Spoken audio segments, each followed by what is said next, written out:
Hello and welcome back to my channel maths addiction. आज की इस वीडियो में हम सिंपल इक्वेशन के बारे में पढ़ेंगे। वैसे तो जो इक्वेशन टॉपिक है ये फ्रॉम क्लास 6 टू 10 12 सभी क्लासेस में यूज होता है, बट यहाँ पे हम पर्टिकुलरली उतने टॉपिक्स की बात करेंगे जो क्लास 7 में यूज हुए हैं। ओके, तो इसके लिए सबसे पहले तो हमें ये पता होना चाहिए कि सिंपल इक्वेशन होती क्या है। दो चीजें होती हैं, expression and equation. For example अगर मैं इस तरह से लिखूं x प्लस 6, तो ये अभी एक एक्सप्रेशन है।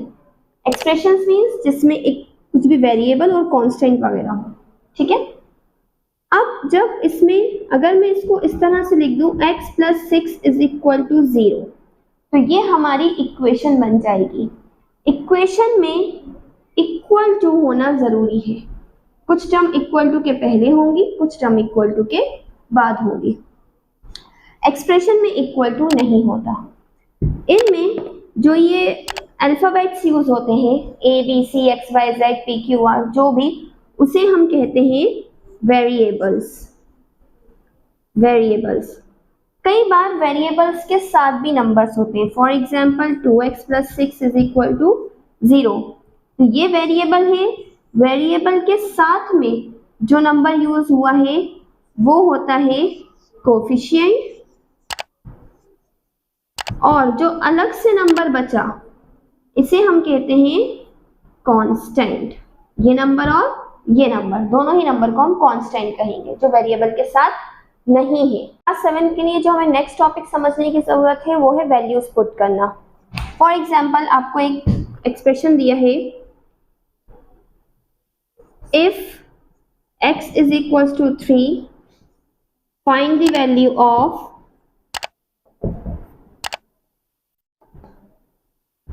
x plus 5।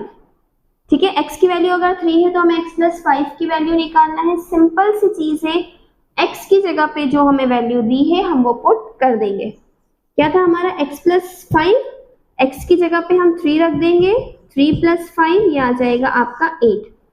इसके बाद जो एक टॉपिक आता है वो आता है find the value of x। इसके लिए आपको कोई भी एक इक्वेशन दी होगी, जैसे कि f x minus 7 is equals to 0, find the value of x। तो इसके लिए हमें कुछ नहीं करना, सिंपल सा हमें यहाँ पे x की वैल्यू निकालना है। तो x माइनस 7 अगर 0 दिया है तो माइनस का 7 है, उधर जाके प्लस का 7 हो जाएगा। चल यहाँ पे हम साइन चेंज करते हैं, जो भी नंबर x के साथ होता है उसे हम अपोजिट साइड लेकर जाते हैं। तो इसमें क्या होता है, अगर कोई नंबर माइनस का है तो वो साइड जाके प्लस का हो जाता है, प्लस का है तो माइनस का, मल्टीप्लाई में है तो डिवाइड का हो जाता है, और डिवाइड का है तो मल्टीप्लाई का। ये अभी मैं आपको बेसिक बता रही हूँ, जब हम इसके क्वेश्चंस करेंगे तो और बेहतर तरीके से समझ में आएगा।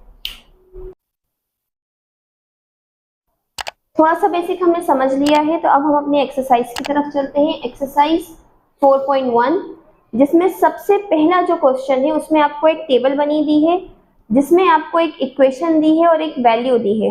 जैसे कि फर्स्ट वाले में दिया है x plus 3 is equal to 0 और x की वैल्यू दी है 3। तो हमें ये बताना है कि ये इक्वेशन सही है या नहीं, सेटिस्फाई हो रही है या नहीं हो रही। तो इसके लिए हम सिंपली सॉल्व करेंगे। जैसे दिया है x plus 3 is equal to 0, इसमें हम वैल्यू पुट करेंगे।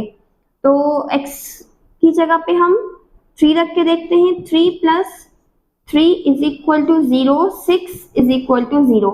क्या ये बराबर आ रहे हैं? नहीं, तो ये इक्वेशन सेटिस्फाइड नहीं हो रही। अगर यहाँ पे दोनों LHS और RHS में बराबर आ रहे होते तो ये इक्वेशन सेटिस्फाइड हो जाती। इसी तरह से नेक्स्ट है x plus 3 is equal to 0, यही दिया है, बट x की वैल्यू कुछ और दी है, x इज इक्वल टू हमें 0 दिया है। इसको हम रख के देखते हैं, x की जगह पे 0, x plus 3 is equal to 0 है तो हम यहाँ पे 0 रखेंगे। 0 plus 3 is 3, 3 is equal to 0। ये भी इक्वेशन सेटिस्फाइड नहीं हो रही है।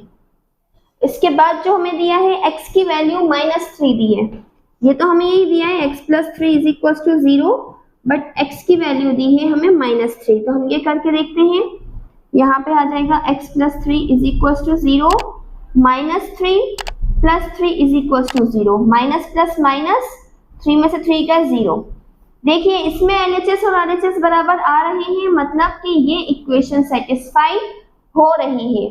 इसी तरह से हमें टेबल में काफी सारे क्वेश्चंस दिए हैं इसी तरह के, आप इसको खुद सॉल्व करके देखिएगा और अगर कोई भी डाउट हो you can comment in the comment box. अब हम एक्सरसाइज 4.1 का क्वेश्चन नंबर 2 देखते हैं। इसमें हमें ये बताना है कि ये जो ब्रैकेट में वैल्यू दी है ये इसका सॉल्यूशन है या नहीं। कुछ सेम है क्वेश्चन नंबर 1 की तरह, इसमें भी हम बस n की वैल्यू यहाँ पुट करके देखेंगे। अगर दोनों तरफ सेम वैल्यूज आ रही हैं तो ये सॉल्यूशन है, और सेम वैल्यूज नहीं आ रही हैं तो ये सॉल्यूशन नहीं है। फॉर एग्जाम्पल n की जगह हमने रखा 1 + 5 = 19, ये आ गया 6 = 19। क्योंकि ये इक्वल नहीं है तो it is not a solution, it is not a solution of n + 5 = 19। इसी तरह से हम बी वाला देखते हैं। बी वाला है आपका क्वेश्चन 7n + 5 = 19, और यहाँ पे आपको n की वैल्यू दी है -2।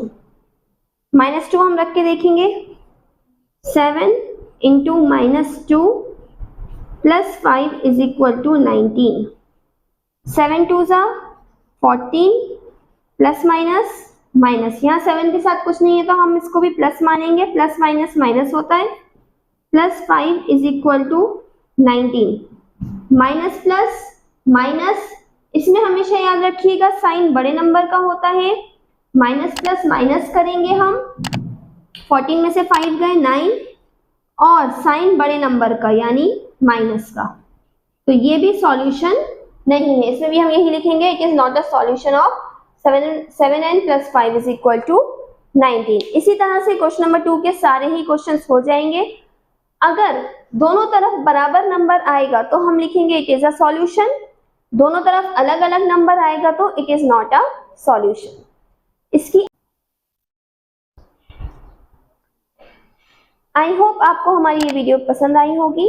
इसके आगे के क्वेश्चंस के लिए हमारे चैनल को सब्सक्राइब करें। आगे नेक्स्ट वीडियो में मैं क्वेश्चन नंबर 3, 4 और नेक्स्ट क्वेश्चंस में इसके करवाऊंगी। Thank you.